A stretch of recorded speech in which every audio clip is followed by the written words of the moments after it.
Good afternoon, everyone. Welcome to the 2025 Budget Update Public Engagement Session. My name is Eric Labadie, the Manager of Corporate Communications, and I will be moderating today's public engagement session.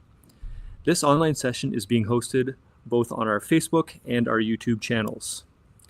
Joining us today, we have our Budget Chair, Councillor Brock McGregor, Michael Dubin, Chief Administrative Officer, Gord Quinton, Chief Financial Officer and General Manager of Finance, Budget, Information and Technology and Transformation Services, and Mayor Darren Caniff. To help us answer questions submitted throughout our live event, we have members of our executive management team joining us here as well. If you have any questions, please submit them in the comment section of this live stream, and we will do our best to read them out and provide answers. Please keep your questions concise and civil.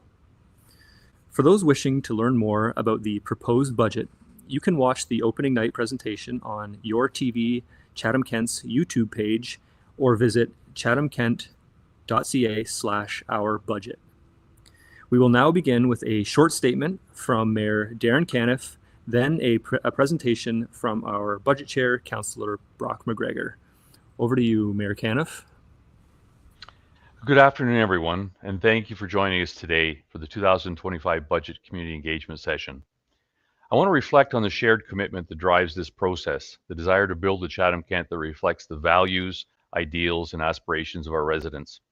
Our budget is more than just numbers on a page. It's a roadmap towards the future, guided by our council's strategic plan and the priorities of people we serve. Let's look at where we are now compared to last year. There was talk in the community of a 9.4% increase. And here we are opening at 5.96%, even before deliberations have begun.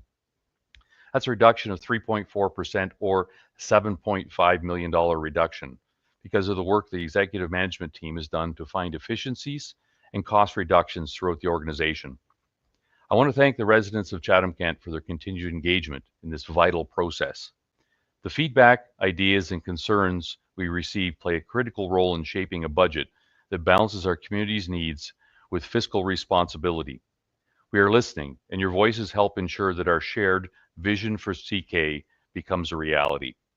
During this year's update, we will work to maintain the essential services our residents rely on, services delivered by dedicated and skilled staff, while finding a balance between service levels and fiscal responsibility. We will see later in today's presentation that continued operations come in at under 2%, well below the current rate of inflation. Myself and all of Council are very aware of the challenges facing our municipality and many others across Canada. Social issues such as homelessness, affordable housing, community safety, and long-term care are placing increasing demands on our resources. They're not just financial challenges, they're human challenges, ones that profoundly impact the lives of our neighbors, friends, and families. While we continue lobbying upper levels of government for financial help, it took over a 2% tax increase to fund the actions Council has already approved on Monday nights. Unfortunately, the burden of addressing these issues is increasingly being downloaded onto municipalities, often without adequate financial support from provincial and federal governments. The cost of maintaining infrastructure has doubled over the last decade. If upper levels of government provided their fair share, property tax increases could fall below 3%. While we continue to advocate for the assistance we need and deserve, the reality is that municipalities are now shouldering more responsibilities than ever. Despite these pressures, there's a lot of optimistic about Chatham-Kent. Economic outlook remains strong. We are experiencing significant population growth, and many of our local businesses continue to demonstrate resilience and innovation. There's encouraging signs that position us well for the future. I'd like to thank our Budget and Performance Services team. We've continued to enhance budget transparency and uphold the highest standards of municipal budgeting practices. Their dedication reflects our commitment to responsible and effective governance. As we begin this process, I encourage all of us, council, staff, and residents, to continue working together in the spirit of collaboration and determination. We are starting this budget process at 5.96%, well below where we thought we would be. This is extremely encouraging as we begin a budget update that will undoubtedly come with some tough decisions that could impact Chatham-Kent for years to come. Together, we will navigate the challenges we face, seize the opportunities before us, and move our community forward towards a prosperous future for us all. Thank you. With that, I'd like to pass over to Councillor Brock McGregor, our Budget Chair.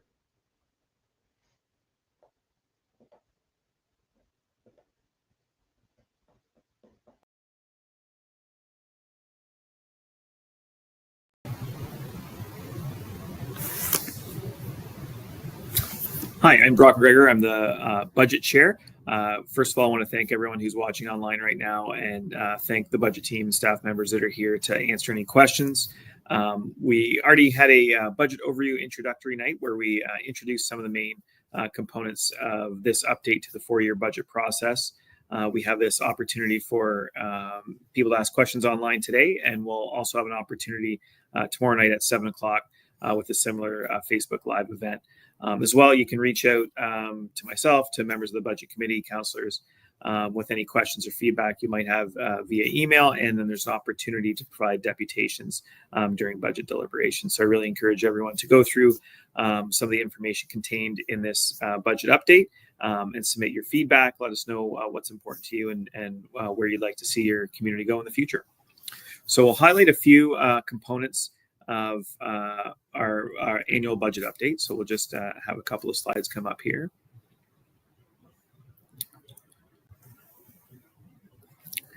So on a very sort of high level overview, when we look at our proposed 5.96% budget increase that's part of this annual update, we can break it out into three different categories. So the impact of maintaining our existing services, so continuing to do all the things that the municipality does, comes in at a cost of 1.84%. I think it's important to note that that's under the level of inflation, meaning we're able to provide our existing service levels and do that in a way that costs us less than the inflationary increases we're seeing in the community. 2.06% is related to what we call our capital asset management plan. So this is for continued investments in infrastructure and trying to decrease our infrastructure deficit. And then 2.06% we term investments in social issues. So we all know in our community we're facing what really is an unprecedented level of social issues, including homelessness, housing issues. So there's a very significant investment required in that area. This is one area that municipalities across Ontario have really had to pick up the slack from senior levels of government. So we do think that we're doing things that really are provincial jurisdiction or should be provincially funded. Unfortunately, they're not right now. And the cost to taxpayers in this budget really is reflected in that 2.06%.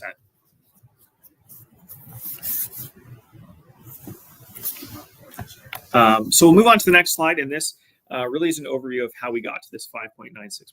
So understand that this is a bit of a busy slide and a few things to look at, but we'll start up in the top left. So as we understand this is a four-year budget process, last year when we began that process, we had approved a 8.17% increase that would be indicated for this annual update.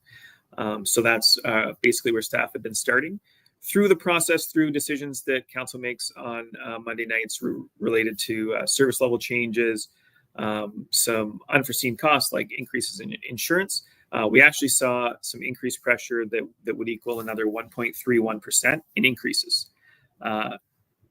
Staff took some of this information back, made sure that some of our spending continued to be aligned with council priorities, and we're able to find efficiencies, some increased revenues, and some reductions in costs that equated to decreasing that increase by 3.52%. So that's the green bar we see there. When we add that pre-approved increase plus the increased items, and then take away the amount of money found in efficiencies and increased revenues, that's where we end up at our 5.96% proposed increase for this annual update. So we look at some of those drivers of that 1.31% of increased cost that was noted over the past year. There's a couple large ones. So you'll notice the emergency transitional cabin program that comes in at $1.3 million. So again, this is part of that increase in social spending that's been required in our community, and certainly something that we would hope the provincial government at some point begins to pick up some funding for. We also see some increases in insurance costs, some increase in animal control contracts, and some increases in security and some other items that all add up to that increase that fortunately we were able to offset with some savings.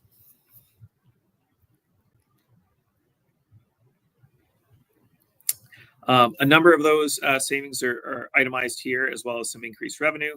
So we see that there was some items like some savings from a Microsoft licensing agreement, some decrease in expected costs in some fleet management contract adjustments. And then of note is some increase in what's the Ontario Municipal Partnership funding. So we had actually been projecting that fund would start to decrease over time. And in fact, it increased this year, which is good news, and that's some increased funding from the province. I think it's important to note that increase in funding brings us up to about the same amount that we received in 2018. So that increase in funding helped to offset some of those increases we saw in expenses. And then there's also some impact of the one-time business cases that we see here.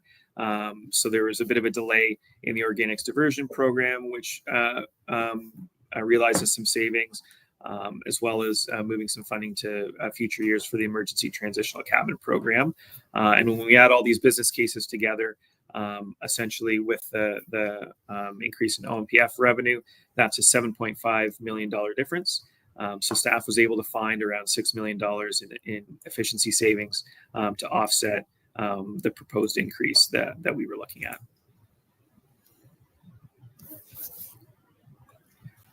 So overall, that's those increased costs with some savings and increased revenues bring us to that 5.96%. And I think it's also important when we look at that proposed increase that it is a proposal. So through processes like today, our open houses, deputations to council, and then our budget deliberations, there's still plenty of time for that to change. One thing that we like to look at every year is our relative tax burden in our community. So this is a chart from the BMA studies. The BMA study is a third-party study that involves municipalities across Ontario. Provides a lot of different information. This is just one small component. So what this graph represents is the relative tax burden of a single detached bungalow in different homes across Ontario in population centers over 100,000. So essentially what that means is we take their BMA takes a regular bungalow that you might find on Tweedsmuir or Dufferin Ave or somewhere across our community, and compares that to the exact same house in different communities, and compares how much tax we pay. So fortunately, we'll see here, Chatham-Kent's at the far left, which represents the lowest relative tax burden for that house in communities in Ontario with populations over 100,000. So that house in Chatham-Kent, the average house would pay about $3,500 a year in taxes. If we move down the list, in the far right, that same house, if it was in Markham, Ontario, would be in the neighborhood of $6,500 to $7,000. So you can see that there's quite a range, although a number in that sort of $4,000 to $5,000 per home range. So this is certainly not the only way to compare affordability in the community, but we think it's a good measure to keep in mind when we're looking at relative tax burden. And based on the proposed increase this year, that would not impact our positioning on this chart. So the expectation is that we would continue to be in that relatively competitive position. Some other comparators that we've looked at. So the average 2024 budget increase across 29 municipalities with strong mayor powers, of which Chatham-Kent is one, was 5.53%. Coincidentally, our tax increase, our budget increase for 2024 was also 5.53%, so right in line with the average of those communities. And our proposed increase this year of 5.96%, which again can change, we believe will be very similar to those 29 communities again, as we're all facing the same pressures with respect to inflation, infrastructure spending, and social issue challenges. And what we will bring forward during the budget discussions is some more comparators as they're made available. And we'll see those at the November 26th meeting. All right, thank you very much, Budget Chair. We have had some questions come in yesterday, so I'll begin with those. Our first question was from Larry. Larry asks, will the reserve that will be used to pay for the community hub need to be replenished after? How will this impact future tax increases? And Gord, I believe that would be in your wheelhouse. Yes, thanks, Eric. Introduce myself first, Gord Quinton, Chief Financial Officer and Treasurer. And yeah, it's a good question. We've explained this to Council and in that Appendix C to the report that came on October 21st. And there's two real reserves we're talking about. It's a building life cycle reserve, and this is for all 115 buildings that we operate. But through the instructions of past councils, we have not been investing in the current civic center for the last few years. So there has been some savings. There's a lot of things that were planned to be done, but were put on hold. So there's $6 million that's been saved up for that. And also, as we build a new building, we won't have any life cycle expenses for the first decade or so. So we projected some savings there. No matter. Didn't matter where a site was, but for either option, it's money saved up if we actually invested into a new building. So those have base reserve transfers. That building lifecycle reserve has a base transfer to reserve in it, and that will continue and really has no impact on the of our current budget decisions. That's already in the base, and those transfers happen every year. A second reserve is called a new building reserve, and this was begun by the 2015 council, where there was a conscious effort that all our facilities are getting older, and there's going to come a time where we need to replace many of them. And so without a specific property in mind, there was a council that day decided to phase in over a 10-year period funding for this new building reserve. And so that has built up some funds as well. So there's going to be a one-time transfer out of that reserve to whichever project council goes forward with. But the base budget for that funding is already in the budget. So we're not asking for an increased budget for that line either. So I know that's a lot of details, but overall, no, there is no impact of the 2025 budget. These are already transfers that are in our capital budget and feeding these reserves. And even though there's drawdowns on those reserves as part of whatever project council decides on, transfers to those reserves continue onward. Thanks. All right, thank you very much, Gord. I'm going to keep you on the stage here because our second question, I believe, will be directed to you as well. George asks, why are so many years of budget being completed now versus allowing future councillors and mayors to deal with the issue? Yeah, so I believe that's referring to why do we have a multi-year budget process? And this was actually a request of council. Council passed a motion that we look into that, and back I believe it was 2020, and so we did lots of research on multi-year budgets and came back to council with a proposal that was approved to enter a multi-year budget for the 2024 to 2027 years. So why is a multi-year budget important? It's a council gets elected. Elections are in October, sworn in mid-November, and are immediately faced with passing a budget in their first couple meetings right after that, to have the next year's budget in place before we get operating in that year. And that's been just a terrible position to put new counselors in. If you're an experienced counselor and you get reelected, you know about the operations and how budgets work. But if this is brand new to a new counselor, it's very difficult to make decisions. So going forward, what we have is we have the election happening, and in the future, this is why it goes to 2027, the first budget of the next council. The plan is already in place, but then council has time to do their council strategic plan and directions, which this council did for us, and then many of these plans don't just happen in a one budget cycle. For example, if you're planning on affordable housing builds, you're looking 3 years in advance of planning, design, and then build. So and then a construction period after that.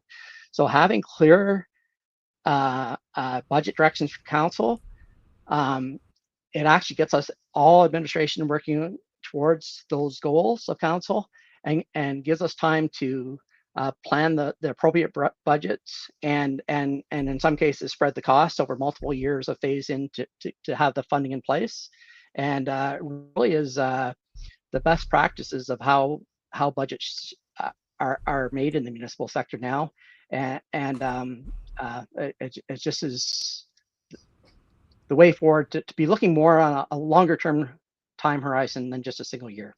Council does get the what we're currently working on is the 2025 update. Council still does get to take a look at that budget annually as well, and in detail see what changed over the last year, and that's what's been presented to council. Thanks. All right, thank you very much, Gord.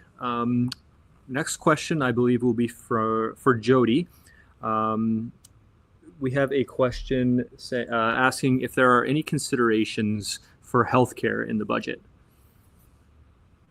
Thanks, Eric, for the question. Appreciate the question, and I can appreciate the challenge that residents are currently facing. I'm Jody Gilmet. I'm General Manager, Health and Human Services. Well, healthcare isn't necessarily the primary focus for municipalities. We are certainly invested and partner with many organizations. The Ontario Health Team is an organization that that I'm a partner at, and we are looking at what are some of the opportunities that we have within the Chatham-Kent municipality to be able to better support residents. I'm not sure if anybody on this meeting happened to watch council last Monday night, I guess it was. There was an information report that administration brought forward to council with a number of suggestions, I guess I'll say, in terms of physician recruitment, because we know that many of our residents do not have a family doctor. There was a motion that was put forward by one of the councillors, and we will be bringing that forward back again and having further discussion. So we certainly hear and appreciate the concerns that you have, and are working with the partners to support what we're able to ensure that residents do have access to the care they need. Thank you for that question. Thank you very much, Jody. Next question will be for Kathy. We have a question, I believe it is Linda. She's wondering if there are any pay rises in the budget for staff. Thank you, Eric. And hello, everyone. I'm Kathy Hoffman, General Manager of Corporate Services and the Chief Human Resources Officer. Linda, thank you for your question, and welcome everyone to our session this afternoon. The short answer is yes. There are recommendations in the budget for pay increases to staff. I'll share with you that on an annual basis, we review our current compensation levels throughout the entire organization. And we make recommendations about whether or not there should be pay increases and to what extent based on data that is provided to us from the market. We go to council a couple of different ways, one of which is each time we're negotiating collective agreements with one of our various unions, we bring forward a strategy to council, and council approves, gives us what our negotiating authority is. as well as in the budget process, we review these items. Our goal is to try to make sure that we're accomplishing two things. One is that we make sure that we're providing inflationary increases so that employees continue to have current what their pay levels are, and as well, if there are circumstances where we need to make any adjustment to remain more competitive in that particular area, then we would also make a recommendation in that way. Excellent. Thank you very much, Kathy. I'll bring Gord back up. We have a question from Sue. Sue asks, has there been any reduction in service in this budget? If so, what? Yeah, thanks for the question. There is a recommendation for a change in a service, that being dust collection, and I think if we want to get into details on dust, not dust, did I say collection? Dust suppressant, and if we want to get into the details about that program, that would be more of a Edward question, but I'll just talk briefly on it.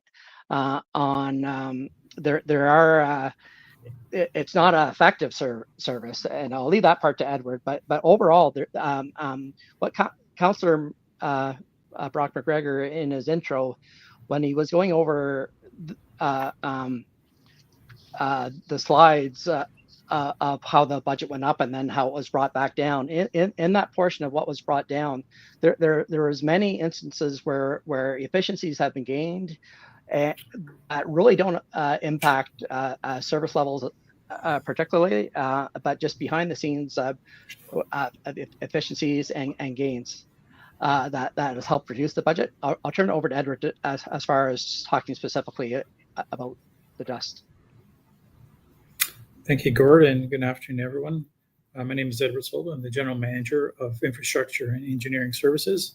So regarding the dust suppressant business case, administration, we routinely take a review of our operational practices to ensure that we're providing services that are consistent with best practice and ensure that they are actually providing value. So the dust suppressant that we use is a salt brine solution. In very simple terms, it's water with salt in it. And when it dries, it holds the dust together. In Chatham-Kent, we have 1,785 kilometers of gravel roads. And we apply that brine once per year between May and August. And as it takes that long for us to get to all the roads that we have, the brine itself, it loses its effectiveness once it rains. So depending on when we get to a particular road, for example, if we apply it in May and it rains the next day, it's not very effective in suppressing salt dusts because the salt bond actually dissolves. It costs us about $1.4 million to provide that service. And this cost has increased significantly over the last number of years. Hence, it's administration's recommendation that this service is not a value add, given its limited effectiveness and should be discontinued. If you would like to get further details on that business case, it is available on page 431 of the budget book.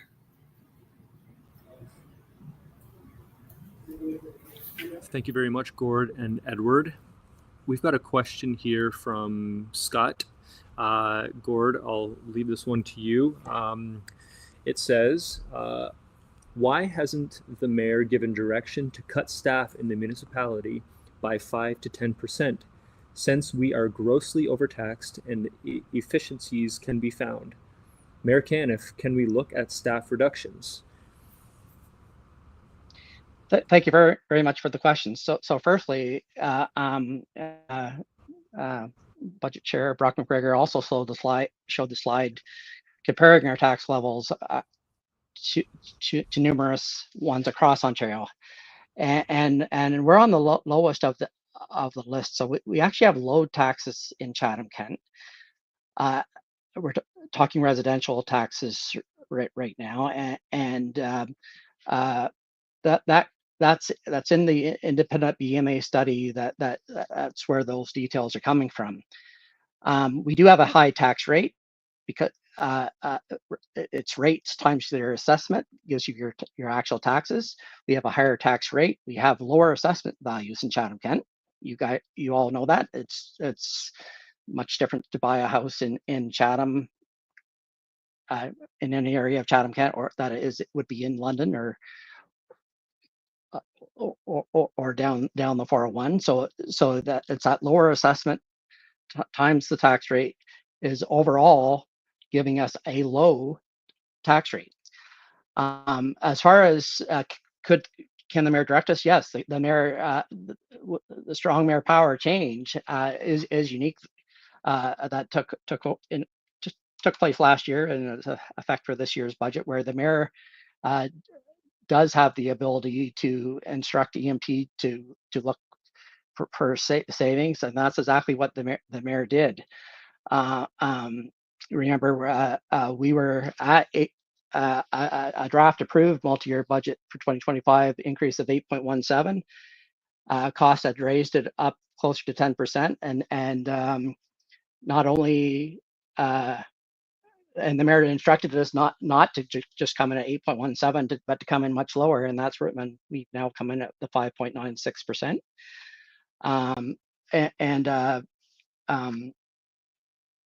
The details of how we got there are part of what was presented in the presentation today. So I think that answered the question. All right, thank you very much, Gord. I'll keep you here. Chris is looking for some clarification on the $53 million regarding replacing the reserve cycle.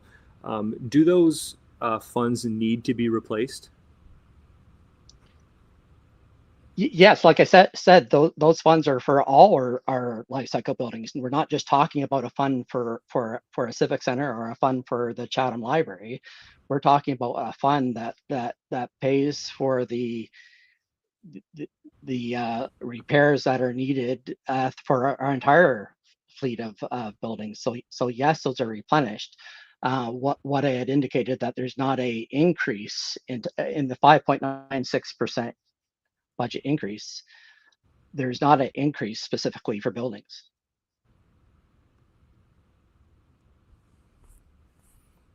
Okay, thank you very much, Gord. We don't have any questions immediately, so we can just wait for a couple moments to see if any more questions come in.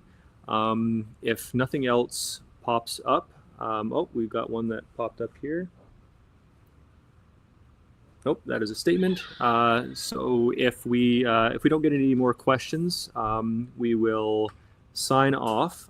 Keep in mind that we will be doing another presentation tomorrow night at 7 p.m. And we hope kind of everybody joins us in that one. But we'll hang out here for a couple minutes, seeing if any more questions come in from the community, and we will answer those when they arrive.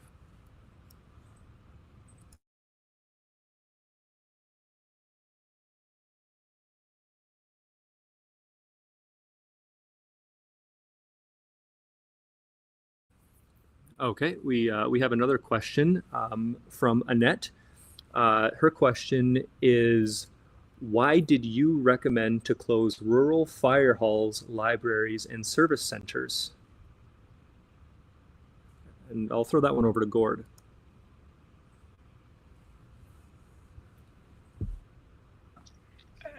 So what that is referring to is a motion approved by council that was brought forward by Councillor Doyle that asks for options for a 7.5% reductions in budgets, and it named, it was a specific motion that actually named by general manager, and so there were specific targets that therefore are attached to each general manager.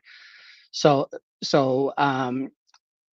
if the question's on like fire halls, for example, the fire chief was asked where would he find $1.3 million of reductions.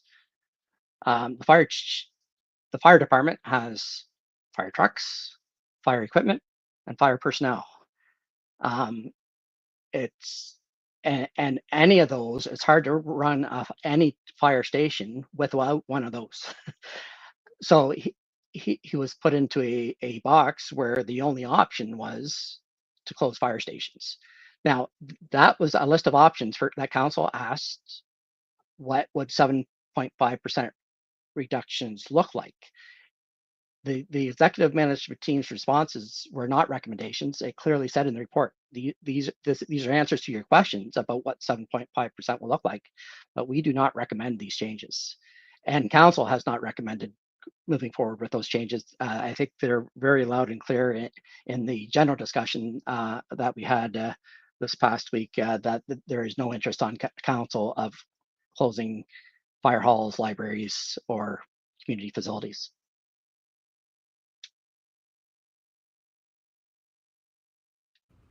Thank you very much, Gord. I've got another question for you around farm tax. Can you speak on farm tax a little bit, please?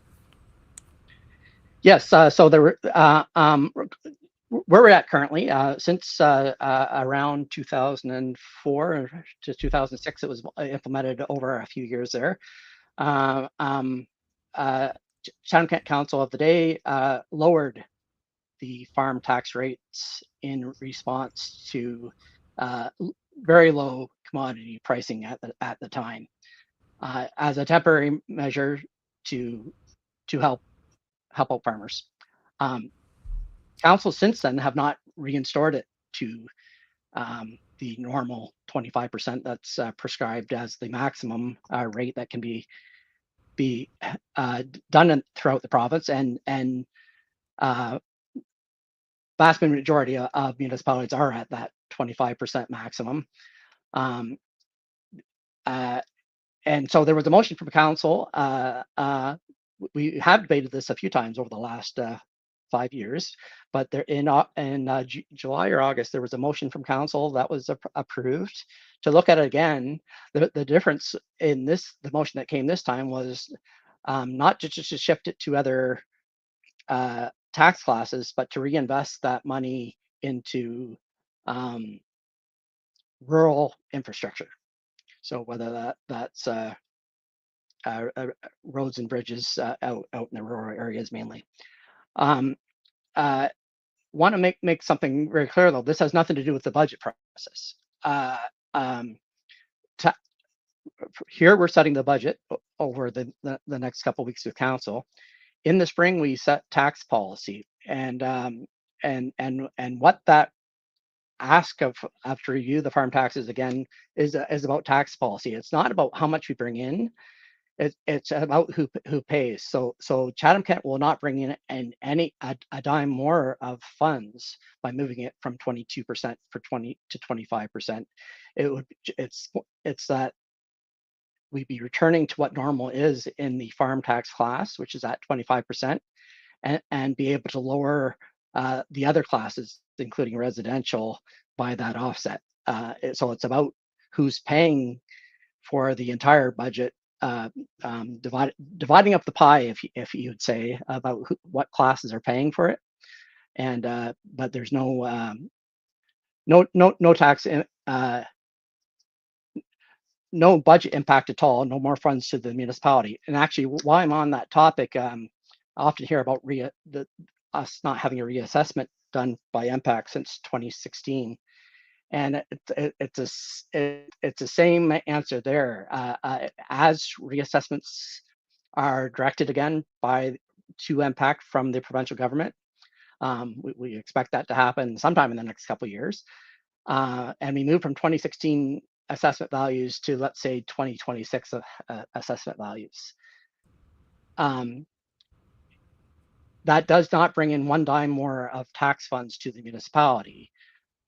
It's the assessment values would rise, the tax rate. If you assume in general that residential houses, farms, all our classes have risen, the assessment values would rise, the tax rate would proportionally drop, and the exact same amount of taxes are brought into the municipality. It's all about what class is paying and how did your property move compared to the average. So if you're a residential person, house in Ridgetown, how did your house go up in value compared to the average of all of the houses that went up in that area? will determine whether you pay more or less in taxes. And for every person that there's going to pay $1 more, there's someone else that's paying $1 less. They just likely won't complain as much. All right, thank you very much, Gord. I'm going to keep you in the hot seat for one more question here. This one comes from Mark. Have you ever looked at selling the Bradley Center? If I'm correct, that would save about 1% a year in taxes. Plus, you could put the money you made to one-time spending and it doesn't continue on from there. Yeah, yes, actually, that was one of the options in the Doyle motion response report to council last week. So council in 2013, we bought the property and renovated it into the current convention center. There's, off the top of my head, around it's somewhere between $350,000 to $375,000 a year subsidy on that. It does not break even. By the way, no municipal operation breaks even. There's always, you think about arena, library, or anything. That's why there needs to be tax funding to support having that service. We still owe $4.5 million on the debt, that debenture that we issued for that. So first we'd also have to come up with the $4.5 million to pay that off. So we're talking about a 0.1% budget savings in 1 year. And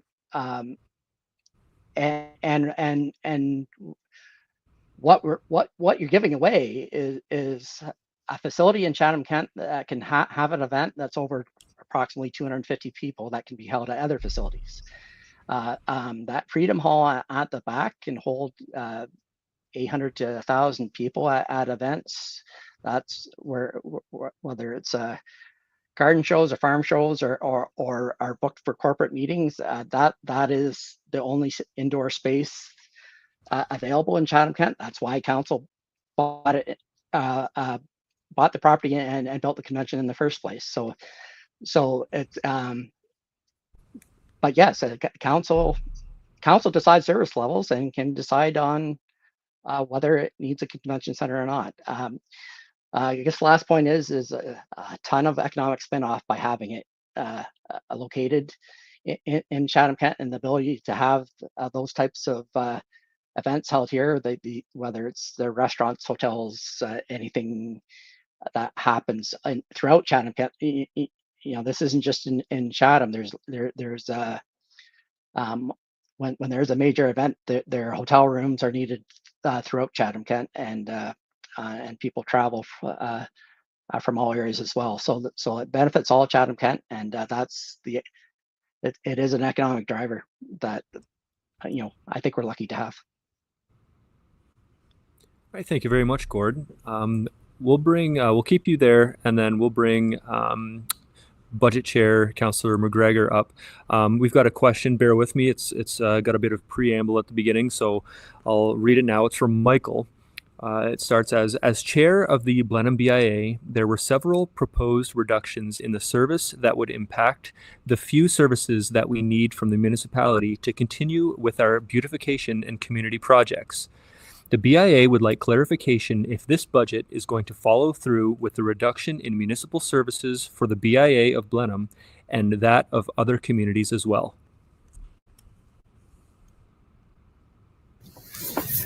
Thanks for the question, Michael, and thanks for being on and taking an opportunity to participate today.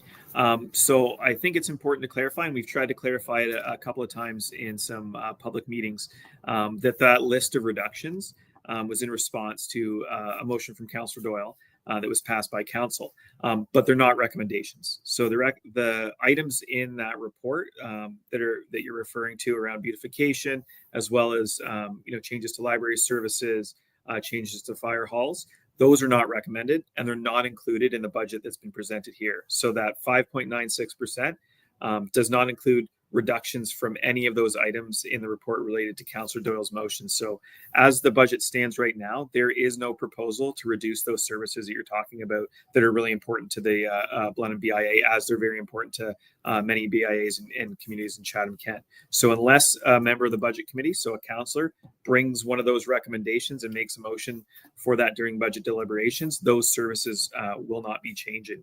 And I think Gord did a great job overviewing where that report came from and how it was developed. We discussed it during our introductory night, but I don't see, I can't speak for all the council, but I don't see much support around that table to reduce any of those services. So I'm confident that we'll continue with those. And I would suggest that people take a look at that report. There's also an appendix that shows some ideas from different councillors around where reductions might be found. I think those are interesting to read as well. They're not yet included in that budget process. So if there's some things there that catch your attention or you want to provide some feedback on, I think that that's relevant to take a look at as well. Excellent. Thank you very much. We have a question from Chris. He said, I am relatively new to Chatham, so the Bradley Center is still not paid for? And then he has a follow-up question, which is kind of unclear. So Chris, if you're still listening, if you want to provide some clarification on that second question that you had in there, we can answer that as well. But the first question, just to restate it, is so the Bradley Center is still not paid for? Yeah, thanks for the question. So that was a decision by council in 2013 to buy a used facility and turn it into a convention center. That took just about $8.5 million off the top of my head, and we debentured that. So we spread the cost of the construction part over a 20-year period. So we're just getting to be halfway through the debenture. I believe it falls off in 2034. So that's where I'm saying there's still $4.5 million of the capital cost owing on that facility. So if you were put it up for sale, you'd have to look at, well, would you be recovering $4.5 million from that property to be able to pay off that debt, or whether there'd be a shortfall or a gain?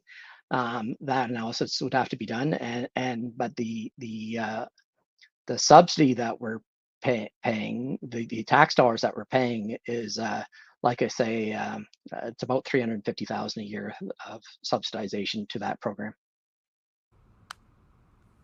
So it's very little. Thank you very much, Gord. So Michael has come back saying, thank you for the clarification, Councillor. The question was meant to refer outside the quote-unquote Doyle report. Yeah, so I was trying to provide some clarity there, but yes. So based on the proposed budget, in the proposed budget, there are no reductions to those services that Michael was referring to, that the BIAs are concerned about. So within our budget, there is no proposed changes to those service levels. Those items are only in the Doyle report. Okay, thank you very much. We have a question from Scott. Scott is saying, is the mayor willing to attend a public meeting on the tax increase? To my knowledge, he has not attended one local meeting. Scott, I'll just let you know that Mayor Caniff is with us today. He did the opening statement. So he is here. If there are any specific questions you would like to direct to him, just let me know. We have a question from Chris. Hi, I would just like to know approximately how many venues a year are at the Bradley Center. So probably how many events a year does the Bradley Center host? Yeah, thanks for the question. I don't have the exact details off my top of my head, but there's something there almost every day. There's something going on. It'll vary in size. Sometimes it's a meeting of 50 people in one of the meeting rooms in the front. Sometimes it's a meeting of 400 people in the Freedom Hall. So it is pretty well used compared to convention centers across the country and similar size centers. We're doing well. Our audit and risk committee actually gets a more detailed look into the operations and gets the annual reports and stats of exactly where we're at and how we're trending. We'll acknowledge the COVID outbreak, of course, knocked us back a bit, but the point I want to make there is that it's actually that building is also an emergency center that we've used several times. So we used it as an emergency housing shelter for a few months. We then put the vaccination center into it for almost a year. So it was a very, even though there was a shutdown on getting together for other purposes during the pandemic, we were very lucky to have a easily accessible facility that was available for in those crisis times as well. So not only our own Riverview Gardens, but there's other seniors long-term care homes in Chatham-Kent that have listed the Bradley Center as their backup center if a tornado hit or something like that. We can have that place up and running in a matter of hours and be accepting whatever disaster comes to us. That's an important use of that center as well. Excellent. Thank you very much, Gord. That about brings us to our time here. So just a couple things for everyone to consider as we wrap up. Budget deliberations will begin on November 26th from 10 to 6 p.m. and they will continue to the 27th, 28th if required. They will be taking place in the Council Chambers, which is located at the Chatham-Kent Civic Center at 315 King Street West in Chatham. If you would like to submit a written deputation prior to the budget deliberation meetings, you can send them to Budget and Performance Services at ckfps@chatham-kent.ca by noon on November 26th. All deputations for this year's budget update are being held on the November 26th meeting. All of this information and more is available at chatham-kent.ca/ourbudget. And I would like to thank everybody who has joined us tonight or today for this session and remind everybody that we will be hosting another one tomorrow at 7 p.m. If you would like to hop on, if there are any more questions that you would like answered, we'll be doing the same thing at 7 p.m. tomorrow. So thank you very much, everybody, and I appreciate it.